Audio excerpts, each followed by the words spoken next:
नमस्कार मित्रांनो, आज दिनांक 28 ऑक्टोबर 2025 आहे आणि विदर्भामध्ये ऑरेंज अलर्ट दिलेला आहे. सध्याच्या परिस्थितीमध्ये सध्या तुम्ही या ठिकाणी लाईव्ह सॅटेलाईटमध्ये पाहू शकता की किनारपट्टीलगत कसं चक्रीवादळ जे काही घोंगावतं आहे सध्या, आणि त्याचा असर जो आहे भारताच्या बऱ्याच भागामध्ये पाहायला मिळणार आहे. विशेषतः महाराष्ट्रामध्ये सुद्धा, महाराष्ट्राचा जो काही विदर्भ आणि मराठवाड्याचा हिंगोली नांदेडचा भाग आहे, या भागामध्ये जोरदार पावसाची शक्यता, काही ठिकाणी मध्यम पावसाची शक्यता असणार आहे.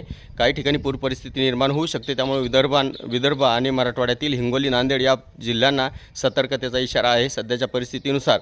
आणि इतर महाराष्ट्राच्या सर्वच भागामध्ये मध्यम स्वरूपाचा पाऊस असणार आहे. एखाद ठिकाणी जोरदार पाऊस होऊ शकतो. त्यामुळं या पावसामध्ये विजाचं प्रमाण खूप असणार आहे. त्यासाठी शेतकऱ्यांसाठी 30-31 तारीख किंवा 1 तारखेपर्यंत सतर्कतेचा हा इशारा आहे. आणि नवीन अपडेट जर असली तर नक्कीच आपल्याला कळवण्यात येईल.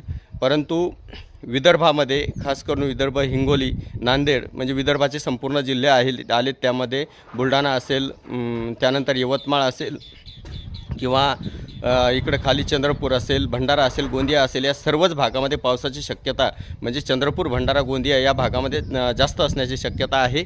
तसेच जालना, छत्रपती संभाजीनगरपर्यंत पावसाचा जोर असू शकतो. राज्याच्या उर्वरित भागामध्ये सुद्धा बऱ्याच ठिकाणी पाऊस असणार आहे. पावसाचा जो मुख्यतः राज्याचा विचार केला तर विदर्भामध्ये सर्वाधिक पाऊस होण्याची शक्यता या व्हिडिओच्या माध्यमातून आहे.